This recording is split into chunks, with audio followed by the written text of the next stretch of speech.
नमस्कार। टीडीएम सफलता चैनल में एक बार फिर आप सभी का स्वागत है।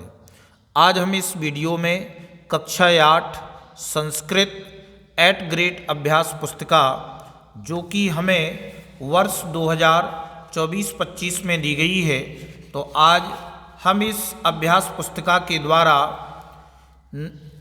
विंशः पाठः नर्मदा 20वां पाठ नर्मदा के पाठ का आज हम अभ्यास कार्य करेंगे।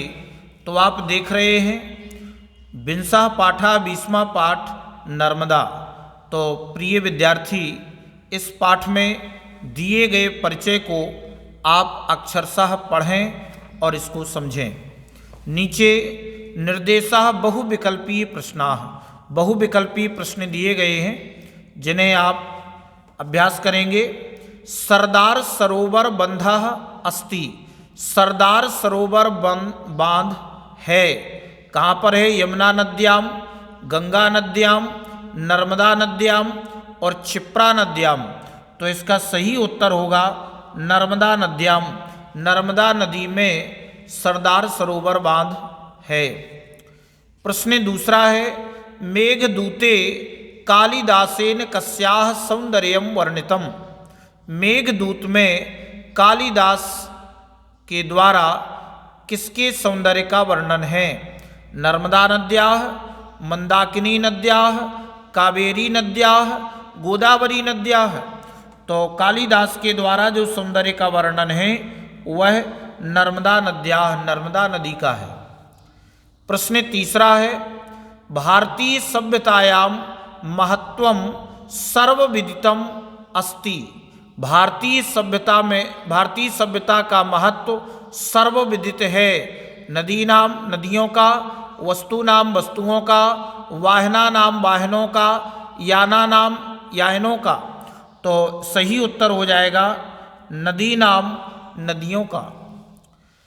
प्रश्न चौथा जीवनदायिनी पदे समासः भवति। जीवनदायिनी पद में समास होता है तत्पुरुष समासः, अव्ययी भाव समासः, द्विगु समासः, द्वंद्व समासः। तो जीवनदायिनी पद में समास होता है तत्पुरुष समासः, जीवन की दायिनी, जीवनदायिनी। प्रश्न पांचवा है पुराणेषु इति पदे वचनम अस्ति। पुराणों में, पुराणेषु इस पद में वचन है, तो ये सप्तमी विभक्ति बहुवचन है, तो आपका ये सही हो जाएगा बहुवचनम। निर्देशः रिक्त स्थानानि पूरयत्। तटयोः तपस्विनां सिद्ध स्थलानि सन्ति। तट के तपस्वियों का सिद्ध स्थल है पावन तटयोः, पावन तट पर तपस्वियों का सिद्ध स्थल है। अनूपपुर मंडलात् नर्मदा मंडले प्रविशति। अनूपपुर मंडल से नर्मदा मंडल में प्रवेश करती है, डिंडोरा मंडल में प्रवेश करती है। होशंगाबाद नगरस्य वर्तमान नाम अस्ति। होशंगाबाद नगर का वर्तमान नाम नर्मदापुरम है। गोविंद पादाचार्यस्य शिष्यः भवति। गोविंद पादाचार्य के शिष्य आद्य शंकराचार्य होते हैं। आगच्छन्ति पदे लकारः अस्ति। तो आगच्छन्ति पद लट लकार में है। निर्देशः एक पदेन उत्तरम लिखत। एक पद में उत्तर देना है। प्रश्न 11वां पावन सलिला का। पावन सलिला का अर्थात पवित्र जल वाली कौन है? तो नर्मदा। नर्मदा पवित्र जल वाली है। केसाम आश्रमाः सन्ति। किनके आश्रम हैं? केसाम किनके आश्रमाः आश्रम हैं? तपस्वी नाम अर्थात तपस्वियों के। प्रश्न 13वां अमरकंटक नामनः पर्वतः कस्मिन् मंडले अस्ति। अमरकंटक नामक पर्वत किस मंडल में है? तो अनूपपुर मंडले, अनूपपुर मंडल में। प्रश्न 14वां श्वेत शिला खंडानां कृते कः प्रसिद्धः। श्वेत शिला खंडानां यानी संगमरमर की चट्टानों के लिए कौन प्रसिद्ध है? संगमरमर की चट्टानों के लिए कौन प्रसिद्ध है? भेड़ाघाट स्थानम, भेड़ाघाट स्थान।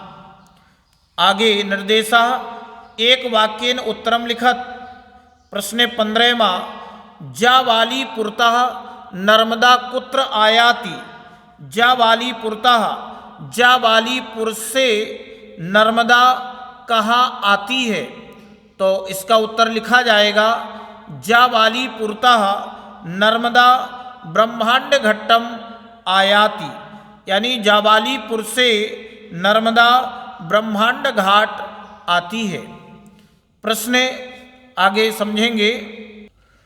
16वां प्रश्न, ओंकारेश्वर नगरे नर्मदा कीदृशी आकृतिम धारयति?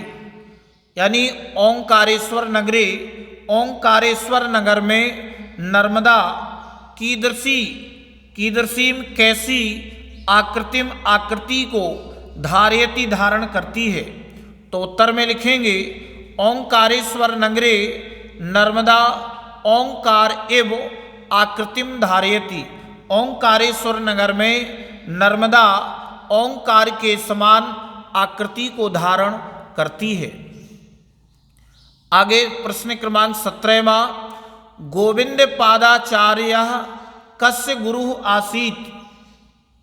गोविंद पादाचार्य किसके गुरु थे? तो उत्तर में लिखेंगे गोविंद पादाचार्य आद्य शंकराचार्य से गुरु आसीत। गोविंद पादाचार्य आदि शंकराचार्य के गुरु थे। प्रश्न 18वां, नर्मदा नद्याम के बंधाः निर्मिताः? नर्मदा नद्याम, नर्मदा नदी पर के बंधाः निर्मिताः, कौन कौन से बांध बने हैं? नर्मदा नदी पर कौन से बांध बने हैं? तो उत्तर में लिखेंगे नर्मदा नद्याम बरगी, इंदिरा सागर, सरदार सरोवरादयः बहवः बंधाः निर्मिताः। नर्मदा नद्याम बरगी, यानी नर्मदा नदी पर बरगी, इंदिरा सागर, सरदार सरोवर आदि बहुत सारे बांध बने हैं। अब आगे निर्देशा दीर्घ उत्तरम लिखत। अब हमें दीर्घ उत्तर लिखना है। तो किस प्रकार से हम दीर्घ उत्तर लिखेंगे? तो आप देखेंगे अनूपपुर मंडलातः भेड़ाघाट पर्यंतम नर्मदाया यात्राया वर्णनम कुरुत। अनूपपुर मंडलातः, अनूपपुर मंडल से भेड़ाघाट पर्यंतम, भेड़ाघाट तक नर्मदा यात्राया, नर्मदा की यात्रा का वर्णनम कुरुत, वर्णन करो। तो अनूपपुर मंडले अमरकंटकम नाम पर्वतोस्ति। अनूपपुर मंडल, देखो अनूपपुर मंडले अमरकंटकम नाम पर्वतोस्ति। अनूपपुर मंडल में अमरकंटक नाम पर्वत है। ततएव नर्मदा प्रादुर्भवति, ततएव वहाँ से ही नर्मदा निकलती है। तदनंतरम उसके बाद ऐसा यह गहनारण्येषु उत्तुंग पर्वतेषु च भ्रमणं कुर्वती डिंडोरी मंडलम प्रविशति। यह घने वनों, गहनारण्येषु घने वनों और ऊंचे पर्वतों पर भ्रमण करती हुई डिंडोरी मंडल में प्रवेश करती है। फिर डिंडोरीतः सर्पाकारगत्य, डिंडोरीतः, डिंडोरी से सर्पाकार गति से, गत्य गति से उच्चावच मार्गेण, यानी ऊंचे नीचे मार्ग से महराजपुरम प्राप्नोति, महराजपुर मंडल में पहुंचती है। ततः जावालीपुरम आगच्छति, यानी वहाँ से जबलपुर आती है और श्वेत शिलाखंडा नाम संगमरमर की चट्टानों के लिए कृतेति प्रसिद्ध चट्टानों के लिए भेड़ाघाट नाम के स्थाने धूमधार जल प्रपातस्वरूपम धारयति, यानी संगमरमर की चट्टानों के लिए प्रसिद्ध है, यानी भेड़ाघाट नाम के स्थान पर धुआंधार जलप्रपात धुआंधार झरने का स्वरूप धारण करती है। इस प्रकार से आप इस प्रश्न के उत्तर को लिखेंगे, जैसे कि आप देख पा रहे हैं। प्रश्न क्रमांक 20वां, नर्मदायाः महत्वस्य वर्णनम कुरुत, नर्मदा के महत्व का वर्णन करो।